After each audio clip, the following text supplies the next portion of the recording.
Thanks so much for tuning into the Trade Setup with me, Niraj Shah. And let's take stock of what the big news flow is, and the global picture dominates, though I must say the local news flow is very thick as well. So this is what's happened. September rate cut is now on the table if inflation data continues to cool. This is none other than Jerome Powell talking about this, and therefore there should be a bit of a spike up. There was a bit of a spike up in the US markets, and naturally you would expect that. S&P 500 posted the best day since February. Meta shares popped up on earnings beat better than estimates, and the fact that Nasdaq by itself took a bit of a leg up in trade yesterday. Maybe IT reacts a bit positively today. The fly in the ointment for our markets. Oil has extended the jump on report that Iran has ordered retaliatory strikes. This is media reports, of course, but it certainly has brought oil back into the equation for sure. Japan has confirmed a 36 billion currency intervention as weekend pushes the BOJ to hike interest rates. And it's showing in the way the Japanese markets are doing, by the way, today. So quick word on the world markets very, very quickly. US markets were in the green. This morning, Nikkei is the one which is bearing the brunt. The other markets are mixed, nothing untoward. Dow futures marginally in the green. As I said, Nasdaq was the big one, 3% higher. And our markets, the implied open, I reckon should be showing a bit of an uptick. Yes, indeed. Well, let's see if we indeed eclipse that 25,000 mark on open today. So that's the big thing to monitor this morning. Now, what's the trade setup? I mean, most sectors ended in the green, with pharma, metals, financials being the key ones in focus. So therefore, that was one good part of trade yesterday. It was largely a broad-based rally. Tech is likely to get a lift off. Infi reaction, though, is a bit uncertain. I would suspect that Infi could have a bit of a pullback impact on the markets if indeed it reacts very negatively to the news flow that I will talk about in just moments from now. But I think the pocket to monitor is industrials. There is a clear strength in industrials in Q1. That pocket may see upgrades. So on a day when the Nifty may eclipse 25,000, watch out for this bucket in particular. Could be very, very interesting. In fact, a set of numbers that came out was also very good. Now, let's talk about very quickly on the numbers front. So Infosys has gotten a GST demand for alleged tax evasion of over 32,000 crores, by the way. The companies on its part said that they have paid all the dues and they comply with all the regulations.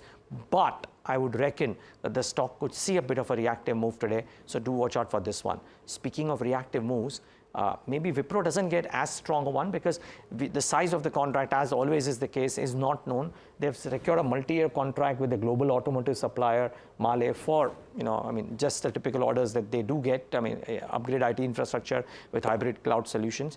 But the reaction could also be anticipated in Tata Steel. That's the other one that is in focus today. They have said that they will keep a number of 17,347 crores as a contingent liability. Now, this is because of cess that they might have to pay to the Odisha government on minerals. Now, remember, a recent Supreme Court judgment upheld the state government's power to levy cess on minerals. So we might see a bit of a slam dunk on Tata Steel as well. The numbers were okay. Revenues were marginally lower, but there was a margin beat led by subsidiaries, as a result of which the operating profit margin was the bit of a surprise, 12.22 versus 8.69. So this should be positive per se, or maybe non-event, but the cess and the contingent liability could hit Tata Steel in the session today.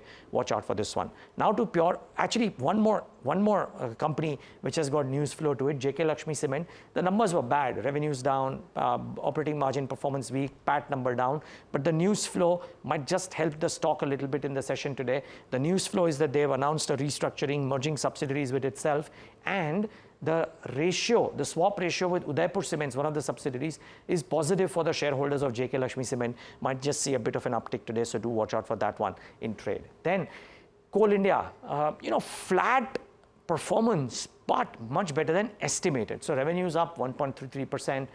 Margins 159 basis points higher at 39. The estimates were 28.2. I wonder if the estimates didn't factor in the kind of strength coming in or otherwise, but very strong margin performance relative to estimates, as a result of which very strong PAT performance relative to estimates.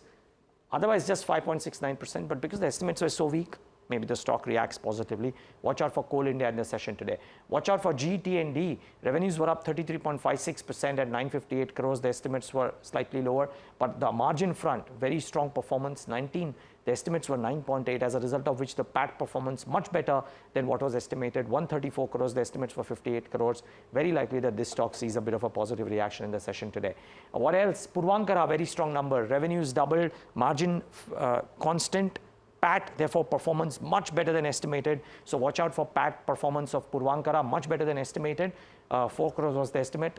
Very likely this one will see a positive reaction at the session, so do watch out for this one as well. Some weak numbers. Thomas Cook, the results miss. Revenues were lower, margins were flat. The other three as well, let's quickly move them. So Thomas Cook was one. Reddington, again a weak quarter, soft Q1 with flat revenues. 11% downtick in EBITDA could react negatively. Ugro Capital, PAT at 30 crores versus estimated 47 crores, could react negatively. Watch out for this one. Relaxo Footwears, lower margins and flat revenues, drag the PAT down 21%, very likely could react negatively. So these are 3 or 4 that you want to keep a keen eye out for. Tata DM Healthcare highlighting because the PAT performance looked exceptionally better. It's not that great, but revenues are up 19%, margin performance was okay, 16.3 versus 14.5, in line with estimates.